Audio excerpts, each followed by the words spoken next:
I am aggressively, belligerently ambivalent about the impeachment of Donald J. Trump.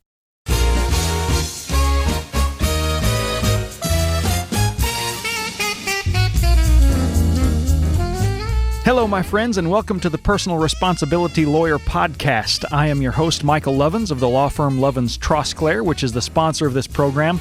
I want to say at the beginning of this episode that this episode and the things that I'm about to say do not necessarily represent the views of all of my law firm. It represents the views of half of my law firm because I own half of the law firm. But I have a law partner, and sometimes he chooses to be wrong. I don't understand it, but that's his decision. So I don't want to claim to speak for him, but I should speak for him. Anyway, I am aggressively and belligerently ambivalent about the impeachment of Donald J. Trump. There has been a lot of discussion about impeachment lately. What's an impeachable offense? Did Trump do something impeachable? Should we impeach him and remove him? Or is this a witch hunt? And all of this kind of stuff. And as I sit around and try to evaluate it, and I read the arguments or listen to the arguments from both sides of this argument, I become increasingly ambivalent. And not just ambivalent, but aggressively ambivalent. And not just aggressively ambivalent, but I am also belligerent in my ambivalence. I want to explain to you why today. First of all, there are good arguments, rational arguments, to impeach and remove Donald Trump, and there are good, rational arguments against impeaching and removing Donald Trump. That's reason number one that I'm ambivalent. But the second reason is that neither side of this argument is motivated by the rational arguments that they could be motivated by. They are motivated by the quest to get and keep power. And any argument that they can come up with in pursuit of getting and keeping power is good enough. But I don't think that's the way we should be run. So let's start with the rational arguments. First of all, let's look at the argument to impeach and remove Trump. So Trump used the power of the presidency to get a foreign power to investigate his political opponent. At least that's what he tried to do. I don't really think that most people will argue, even if you oppose impeaching Trump, if you support Trump, most people will not argue that he did not try to get Ukraine to investigate his political opponent. And even if you contend that there was or is corruption in Ukraine, and I think that's a pretty strong contention, nobody believes that that really is what Trump was up to. Nobody looks at Trump and say, well, now that is one anti-corruption crusader, and he will pursue it anywhere that he finds it. And in this case, it just so happens that the one he thought was the biggest threat to his reelection just happened, by pure happenstance, to be caught up in the corruption that he was so interested in investigating. Nobody thinks that. And this is one of the biggest problems that we have when you have an untrustworthy character in the Oval Office. You can never trust his motivations. I can live with a leader who gets the decision wrong sometimes. Our leaders are human and they're fallible, and that's something we have to live with as long as we live in a government that is run by humans. And we definitely want a government run by humans because all the other alternatives are worse. But what's a lot harder for me to stomach is when a leader gets it wrong and I can't give the leader the benefit of the doubt on why he got it wrong. When the safer assumption is that he made the wrong decision because he was looking out for himself and no one else. And that's the biggest problem with having an untrustworthy character in the office, in any office, but especially in the presidency. And so there is a pretty good rational argument that Trump should be impeached and should have been removed. But there's also arguments on the other side, and let's take a look at those. It is entirely reasonable to say that Donald Trump, as the president, has the absolute right under current law to investigate corruption no matter where he believes it exists. And if it just so happens that that is to his political advantage, you know what? Them's the breaks. This is politics. Put on your big boy pants and you have to deal with the fact that maybe pursuing corruption is in his political interest, but he has the right and the power to do it. And in fact, let's consider the contrary. Should we prohibit any investigation run by the executive branch that incidentally is to the president's political advantage? If we say that, are we not also saying that the party who's not in power gets a blank check to do anything they want, any kind of corrupt behavior, because the president can't investigate them because it would be to his political advantage? Obviously, we can't take that route. And if you do, why would you limit it to the power to investigate? Should we also, for example, prohibit a president from bombing Afghanistan and Sudan on, on or about August 20th, 1998, as, of course, a randomly selected hypothetical example, if that bombing would distract the public from a scandal, say, a sex scandal that's breaking involving the president? Obviously, I'm referring to Clinton. You can have all kinds of arguments about whether his bombing of Sudan was an attempt to distract from the Lewinsky scandal in a wag the dog type scenario. The question isn't whether that's what he was doing. The question is, should he have been banned from doing it because it had the effect, or at least could have the effect, of distracting the public from the Monica Lewinsky scandal? Here's another argument against removing Trump. It's also reasonable to say that while the president should not have done what he did with respect to Ukraine and trying to get them to investigate the Bidens, it doesn't rise to the level of an impeachable offense either under a constitutional analysis or under a political analysis. And I think you have to really do both. It has to meet both standards, and I'm not going to get right now into what I think the difference there is. The problem here is if we impeach and remove a president every time the president abuses his power in any way, we're going to end up having everybody running for vice president and pick a running mate who will be the sacrificial impeachment lamb to be at the top of the ticket. If you don't believe me, let's take a very, very quick trip down memory lane. Maybe it's not memory lane if you haven't looked at your history very much, but Franklin Delano Roosevelt, one of the most revered presidents, he put people in internment camps, Japanese Americans, just rounded them up and put them in internment camps because he could. Was that an abuse of power? Absolutely, it was an abuse of power. Go look at a history book and see what the impeachment trial or the impeachment hearings were like on FDR. I'll give you a hint. It never happened. He wasn't impeached over that. John F. Kennedy, through his brother and Attorney General Robert Kennedy, they sent out FBI agents to invade reporters' homes in the middle of the night, pull them out of bed in order to get information that they had about the steel industry raising prices against JFK's wishes. They threatened to sic the IRS on all of these people in the steel industry because they had done things with raising steel prices that JFK didn't like. He thought it was going to hurt the economy and thought it was going to be bad for his presidency. Is that an abuse of power? Absolutely it is. One last one, and these are just quick. You start looking around some history. There are tons of things that lots of presidents could very easily have been impeached for. So here's just one more. Lyndon Johnson used the CIA to wiretap and infiltrate Barry Goldwater's campaign in 1964. Did he get impeached over it? No. So we haven't been historically going against every abuse of power by a president and impeaching them.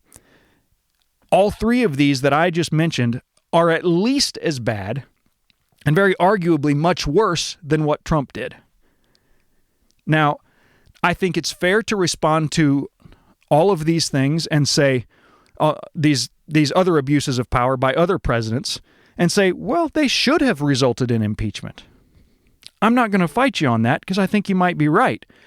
But why are we just now concerned about abuses of power? I think the real reason is because it's Donald Trump, and Donald Trump's bad. And again, if you take that view, I'm not going to fight you on that because I think he's bad in a lot of ways. He's an abusive bully. He's a proud philanderer.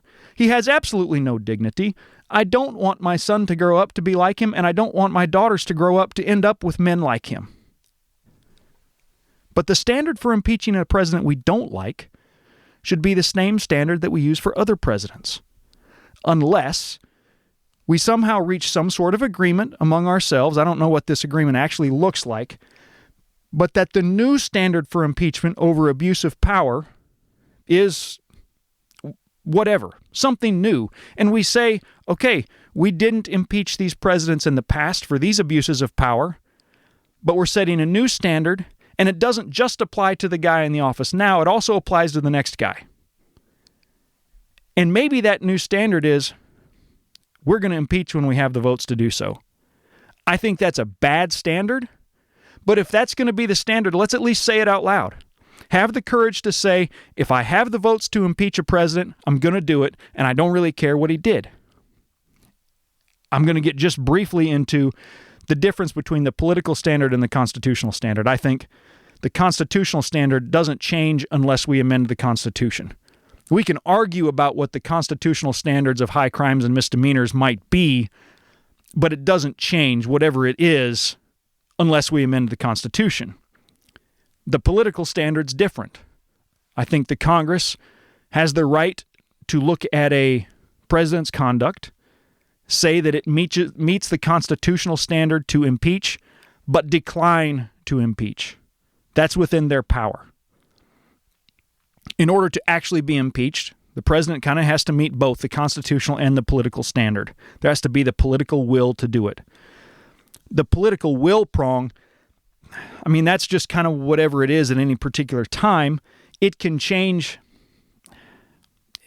I guess it changes at potentially at every election, but it shouldn't change just willy-nilly.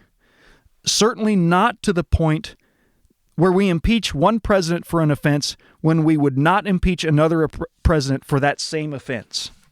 I think if you want to impeach someone, fine.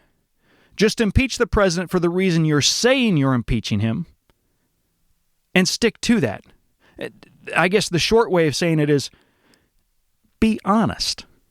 I know it's kind of a crazy idea, but I think it's a good one. I'm going to stick with it. Last thing on this.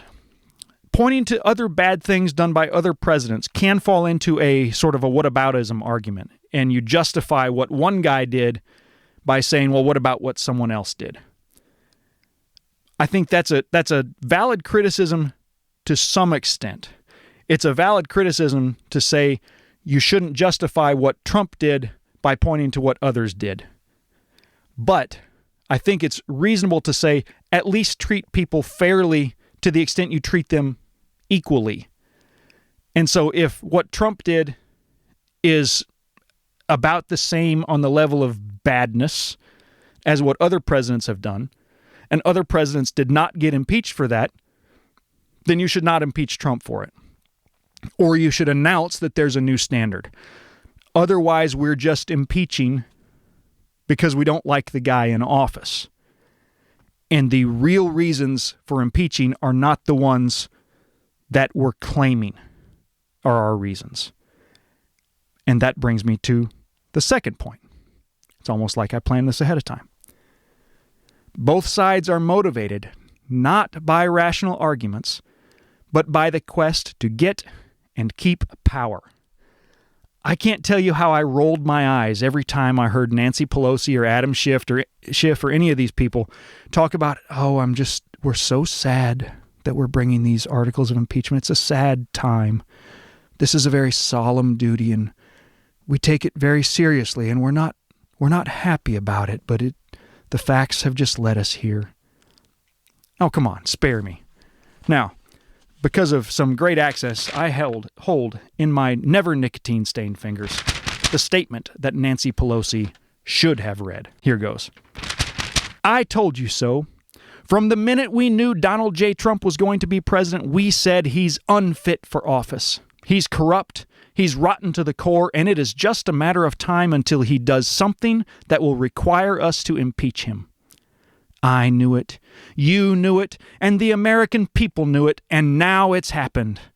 I cannot tell you my unspeakable joy that we are finally removing this cancer and stain on our nation from the Oval Office. And so I am proud, very proud, to announce that we are filing articles of impeachment against Donald J. Trump. We will hold a vote shortly, and then we will see if our GOP colleagues in the Senate have the courage to stand on their own 2 feet and fearlessly vote against the bully who currently occupies the White House. Frankly, I doubt they will. But the fact that they are feckless will not affect us. We will do our job. And then she walks away from the microphone without taking any questions. And then shortly thereafter, or maybe not so shortly depending upon how long it took Nancy Pelosi to deliver the articles of impeachment to the Senate, here's the statement that McConnell should have made. We have received the articles of impeachment. The Constitution says we must have a trial. It says nothing about what must occur in the trial. It says nothing about witnesses or how long it has to take. We all know that impeachment is political, so no court gets to tell us how to run this trial. So this is going to be a very short trial. The over-under on witnesses is 1/2, and I am taking the under. I suggest that you do the same. We think we know what we need to know, so why waste our time that we could use to confirm more judges? My colleagues on the other side of the aisle protest that we are operating in a partisan political manner. I'm sorry, I was under the misapprehension your chosen profession was politics. Why are we handling it this way? Because this is political, and we have the political power. Deal with it. Remember when Democrats loved to say that elections have consequences? Well, yes. Yes, they do. And we won, suckers. Okay, maybe he could have left out the suckers part. But the rest of it, that's what he should have said. And you know what Pelosi and McConnell would have gained by making statements like this? They would have gained the grudging respect that one gets when one tells the truth. I wouldn't have liked it if Pelosi got up and said that. But I would have said, hey, that's what she's doing. At least she said it. I wouldn't have liked it if McConnell got up and said that. But again, at least he's being honest about what he's doing. That's why both sides voted and did the things that they did. But, and this is an important little tidbit, neither Pelosi, nor McConnell, nor Schiff, nor anybody on either side of the aisle ever said anything remotely close to the 2 statements that I just read as hypotheticals. The Democrats kept talking about how sad they were and how somber impeachment is and how important this constitutional duty is, and none of us believed them. And the Republicans continually complained about how partisan it was, how it's just a witch hunt, and to that I say, I'm sorry, I was under the misapprehension your chosen profession was politics. But maybe the weirdest thing about the whole charade to me is that we all know that they are being completely disingenuous, and the main people acting in this, Pelosi, Schiff, McConnell, and so forth, they have to know that we know that they're full of bull. Why isn't anyone saying it? Where's the little kid who says the emperor has no clothes, who just stands up and says, you're all lying? I sometimes wonder, am I the only one who's not in on the joke? Was there some meeting that I missed where everyone said, okay, we're going to just pretend that these are serious people? Maybe I'm stuck in the Truman Show and everyone's watching this show and I'm the idiot here and everyone's just waiting to see how long it's going to take for me to lose my mind. I'm pretty close. If we took either the Republicans or the Democrats seriously, we'd be convinced that this, like everything else, is a constitutional crisis. The immediate viability of our nation hinged on the outcome of this impeachment process, just like it hinges on every other controversy du jour. For the Democrats, the failure to remove Trump from office will automatically create a tyrannical king with unchecked power to do anything he wants without limits, and that is our constitutional crisis. And for the Republicans, removing Trump from office creates a constitutional crisis because it would render the president incapable of conducting foreign policy, leaving us without an effective executive branch. If the House is held by the opposite party, the party opposite the president, then all we'll do is impeach and the nation will grind to a halt. Well, I'm calling bull on both sides. We're on a bad path politically right now. Yeah, the economy's doing well, but that can change quickly and without warning. And I'm not going to put a whole lot of faith in that. But our civic culture is on a really, really bad path because the loudest mouths that we hear are so stinking self-righteous that the very notion that they might be wrong on any particular issue is an attack on their very humanity. And if your value as a human hinges on your rightness on any political issue, then anyone who disagrees with you must be attacked. And they must be attacked and put down as a vile, inhuman animal who hates America and has apocalyptic intentions and is always bringing about a constitutional crisis. But that's exactly the framework in which this whole impeachment drama played out. Both sides always, continually pretend that there is a constitutional crisis, and whatever their opponent is doing is so bad that it's about to bring the republic to our knees. If you disagree with me, then you bring about the apocalyptic constitutional crisis. If you agree with me, we shall all enjoy utopia. Those are both false, and I'm not going to play that game. Because the bottom line is I'm going to default to ambivalence on all of these political battles as long as I view, and I do, the leaders at the top of both parties as generally lacking in character and statesmanship. And that's the constitutional crisis that we really face. The lack of integrity, the inability to lead with integrity, that is the apocalyptic threat to our republic. It doesn't happen in an instant. It's happening over a long period of time. But it's happening unless we decide as the people to stop it.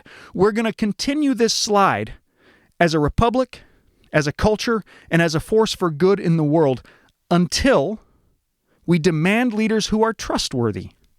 That doesn't seem like it's too much to demand, but demanding people who we can trust to at least struggle to be motivated by their better angels, instead of just passively giving in to the craven quest for power. We should demand people who can humbly recognize their own corruptibility and willingly submit, both in word and deed, to a constitutional structure that puts limits on their power. Because power, unchecked, will fall prey to selfish ambitions. No one is incorruptible. George Washington from the very beginning recognized that he was corruptible. So, yes, you can reasonably go either way on the issue of whether Donald Trump should have been removed from office. But you cannot make me think that agreeing with you will save our republic. And you cannot make me think that disagreeing with you will destroy our republic. And therefore, I remain aggressively, belligerently ambivalent about the impeachment of Donald J. Trump. For Lovins Trosclair and the Personal Responsibility Lawyer, I am Michael Lovins. I can't complain, but sometimes I still do.